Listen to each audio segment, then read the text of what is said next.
Salut à tous, c'est Sblerky et aujourd'hui on va apprendre à fabriquer un robot autonome qui évite les obstacles. Ce robot sera piloté par un Arduino et bien sûr, comme on est sur ma chaîne, tout le châssis sera imprimé en 3D. Il n'y a presque pas de soudure à faire et aucune vis est requise pour assembler le robot. Tout s'emboîte. Donc ce projet s'adresse à tout le monde, il est vraiment très simple à mettre en œuvre. Pour commencer, au niveau des composants électroniques, vous aurez besoin d'un Arduino Uno, de deux petits moteurs, d'une pile 9 volts pour alimenter le tout, d'un shield pour les moteurs et d'un capteur de distance.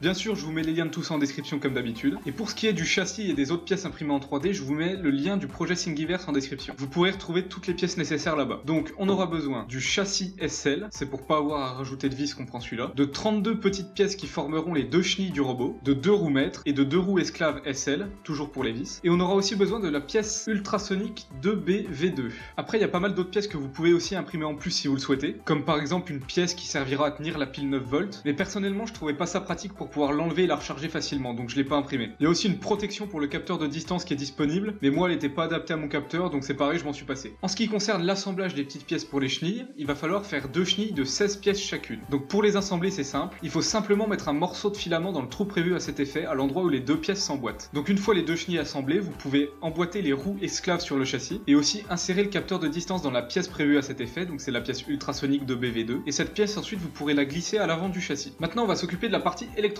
Tout d'abord il va falloir souder les broches fournies avec le shield sur la carte électronique du shield pour pouvoir faciliter les branchements avec l'Arduino. Donc c'est quelque chose qui se fait assez rapidement. Une fois que c'est fait, vous connectez les fils des moteurs à l'emplacement prévu sur le shield. Donc vous verrez, c'est marqué moteur A et moteur B, et vous connectez les bornes des moteurs à ces endroits-là. Vous connectez ensuite le plus et le moins du shield aux 5 volts et à la masse de l'Arduino, et ensuite les broches IN1 et IN2 du shield doivent être reliées aux broches 5 et 3 de l'Arduino, et les broches IN3 et IN4 doivent elles être reliées aux broches 6 et 9 de l'Arduino. En ce qui concerne le capteur de distance, donc vous connectez le VCC aux 5 volts de l'Arduino et le GND à la masse. La broche Trig est connectée à la broche 10 de l'Arduino, et pour la broche Echo, c'est la broche 11 de l'Arduino. Une fois que ces quelques branchements sont faits, vous pouvez insérer les moteurs dans l'emplacement prévu à cet effet sur le châssis. Vous emboîtez ensuite les 2 roues maîtres sur les axes des moteurs, vous mettez ensuite la pile 9 volts au centre du châssis entre les deux moteurs, et vous faites glisser l'Arduino en haut du châssis. Et là, tout est prêt, il reste plus qu'à téléverser le code adéquat sur l'Arduino, et votre robot sera fonctionnel. Donc là encore, vous retrouverez ce code sur le projet Thingiverse que je vous mets en description. Et si vous avez branché toutes les broches au bon endroit, vous avez normalement pas à modifier le code. Et donc ensuite, une fois que le code est téléversé et que l'Arduino est relié à la pile 9 volts, votre robot prend vie. Donc il avance jusqu'à rencontrer un obstacle, et quand ça arrive, il recule pour repartir dans une autre direction. Comme vous pouvez voir, sur mon robot, j'ai enlevé les chenilles parce que je les ai imprimées trop grandes, en fait, elles n'étaient pas adaptées aux roues, donc je vais devoir les refaire un peu plus petites. Mais ça n'empêche pas le robot de se déplacer parfaitement. Il existe aussi plusieurs variantes de ce robot, par exemple, on peut le modifier de sorte à ce qu'il suive une ligne tracée sur le sol, et donc si ces modifications vous intéressent, faites-le moi savoir en commentaire, et je pourrais faire une vidéo sur l'assemblage de ces versions si ça vous intéresse. N'hésitez pas à vous abonner si cette vidéo vous a plu, et bien sûr, lâchez un petit pouce bleu, et à la prochaine pour une nouvelle vidéo.